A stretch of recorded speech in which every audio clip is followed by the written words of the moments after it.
नमस्कार। आपका स्वागत है।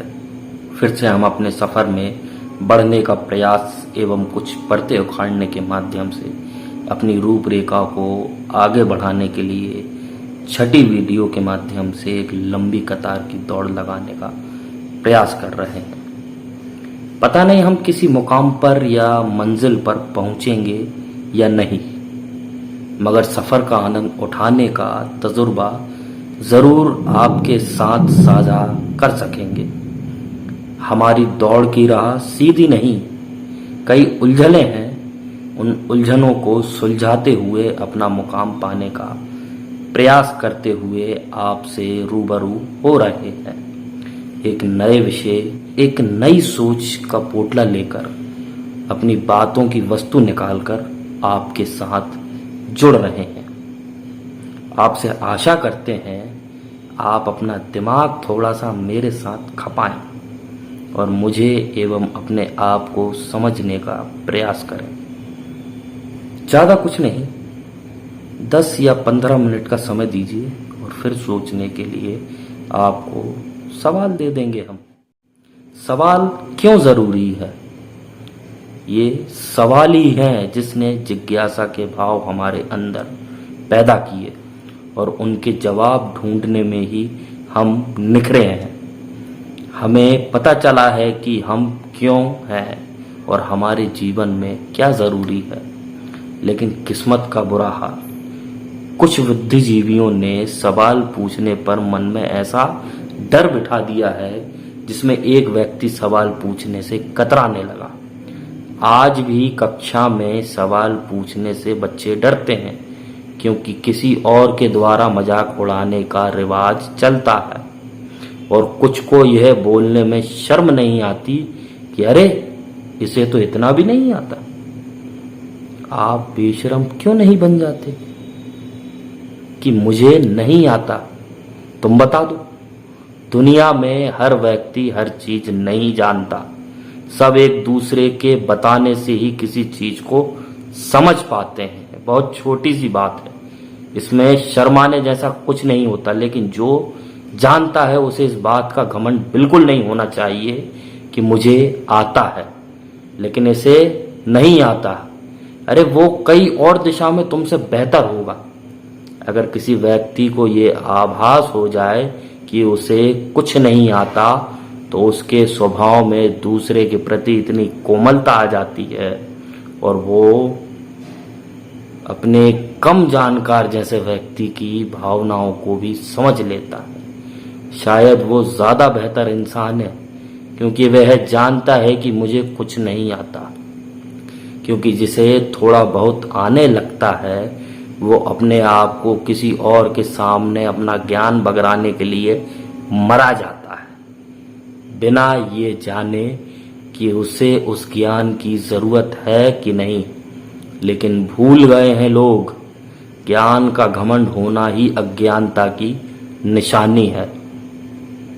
हमारे देश के एजुकेशन सिस्टम में तर्कपूर्ण शिक्षा की प्रणाली है तो, लेकिन बच्चों को जब सिखाया जाता है जब उसमें समझने की क्षमता पैदा नहीं हुई होती और जब समझाने की क्षमता बच्चे में पैदा हुई होती है तो जब तक कहानी कई स्तर आगे बढ़ जाती है। इसमें शिक्षकों की सबसे बड़ी गलती होती है। जब बच्चे के पास दिमाग आता है तब बच्चा कॉन्सेप्ट सुलझाने की उलझनों में उलझ जाता है। फिर बच्चे की समझ में और स्कूल के दिए गए सिलेबस में कई दूरियों का फासला तय हो जाता है और फिर वह सवाल पूछने पर भी हंसी का पात्र बन जाता है।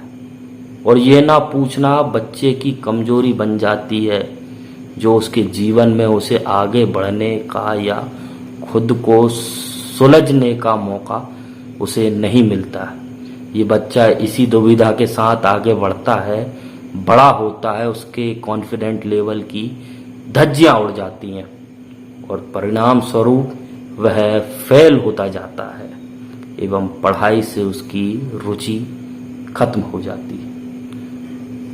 लेकिन माँ बाप के बुरे व्यंग के कारण वह अपनी पीड़ा किसी को नहीं बता पाता।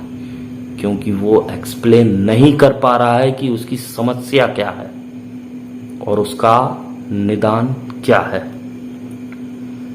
और वह बड़ा होकर जीवन के हर क्षेत्र में अपनी अच्छी छवि बना पाता, या यूं कह लो वह सफल नहीं हो पाता। हर परेशानी जड़ से जुड़ी हुई है। सवाल ना पूछना। अगर कोई बच्चा अपने स्कूली जीवन में गणित और अन्य सब्जेक्ट के टीचर से अगर पूछने का प्रयास कर पाता कि हम मैथ या अन्य सब्जेक्ट को क्यों पढ़ रहे हैं, तो शायद इसका उत्तर उसका जीवन बदल भी सकता था। बच्चे के मन में किसी भी प्रकार के सवाल का जवाब देने में अगर ये समाज सक्षम होता तो शायद देश की दशा ही कुछ और होती। में बच्चे को अच्छे स्कूल में डाल तो दिया और एक शब्द कह दिया कि पढ़ लो, लेकिन कभी विस्तार से ये नहीं बताया कि पढ़ना क्यों जरूरी है, क्योंकि उसका उत्तर माँ बाप को भी नहीं पता, क्योंकि उन्होंने भी सामाजिक प्रेशर के कारण किसी से पूछने की हिम्मत नहीं की होगी। उनके बचपन में उन्हें लगता है पढ़ने से व्यक्ति को नौकरी मिल जाती है, डॉक्टर या इंजीनियर बन जाते हैं।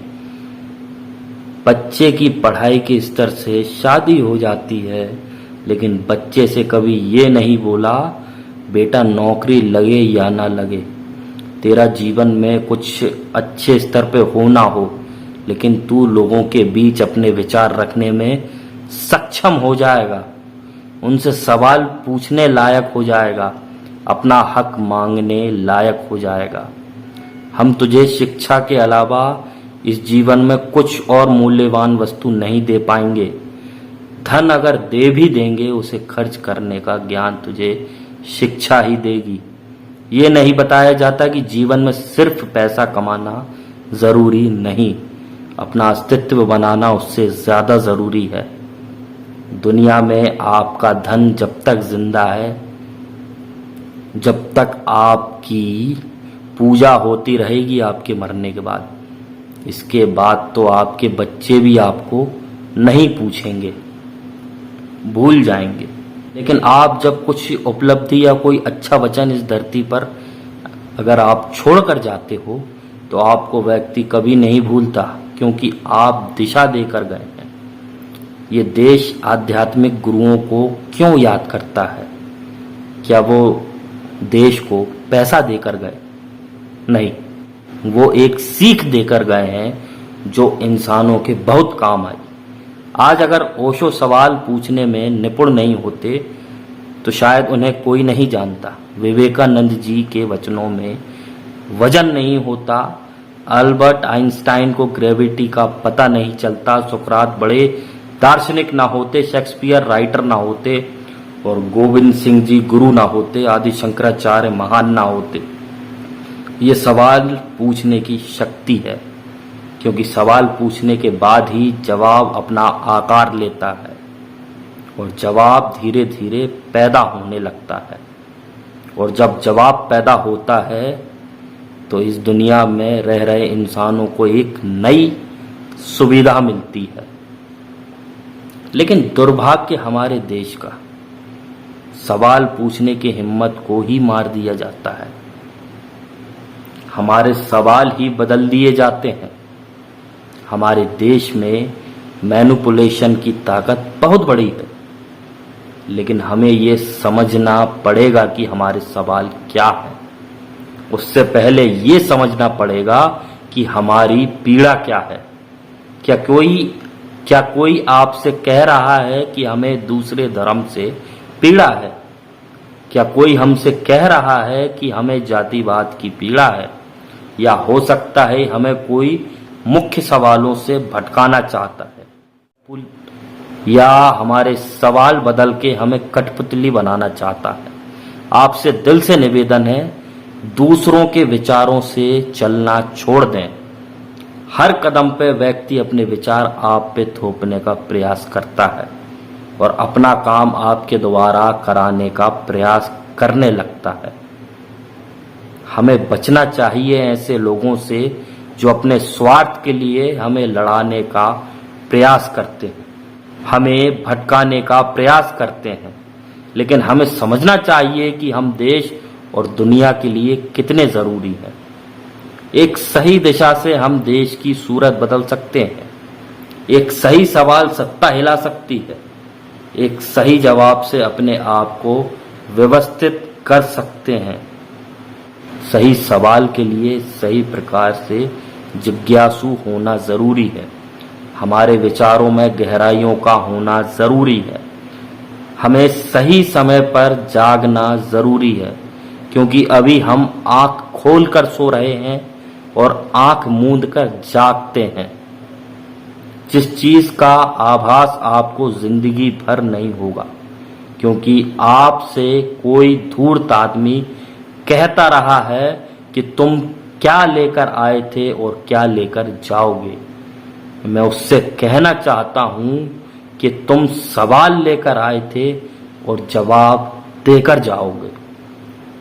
आपकी परेशानियों का निदान आपका सवाल है। थॉमस एडिसन को पीड़ा ना होती और उसमें जिज्ञासा ना होती और अपने सवाल को वो आज विराम कर देता, तो आज आप विद्युत बिजली का लाभ ना उठा पाते। जीउस देवता का दर्शन ना होता तो आज फिल्म और नाटक से जुड़ ना पाते। मैक्स प्लेन जिज्ञासु ना होते तो आप क्वांटम थ्योरी ना समझ पाते। हर सवाल का इस दुनिया में महत्वपूर्ण जवाब है। आप सभी से निवेदन है कि किसी शर्म और लज्जा के कारण आप सवाल पूछना बंद ना करें। आपको समझाने वाला अगर आप पे हंस रहा है तो उसे अपना गुरु ना माने, और दुनिया में कोई ढंग का गुरु ना मिले तो खुद को गुरु बना ले। अपना सवाल स्वयं से करें और खुद से उस जवाब को ढूंढने की कोशिश करें। हंसी के पात्र चाहे बने रहें, बेशरम से लेकिन सवाल पूछते रहें, मगर बीच मझधार में खुद को न छोड़ें। सवालों की उलझनों से निकलें और बेहतर जवाब ढूंढें, फिर सवाल करें और फिर जवाब ढूंढें। एक दिन ऐसा होगा आप दूसरों के वैचारिक स्तर से कई गुना ऊपर और बेहतर खुद को बना पाओगे और अपने काम में खुद को निपुण पाओगे। धन्यवाद। आज का सफर यहीं रोकते हैं, फिर एक नए विषय के साथ आपसे जुड़ेंगे। जब तक के लिए नमस्ते, राम राम।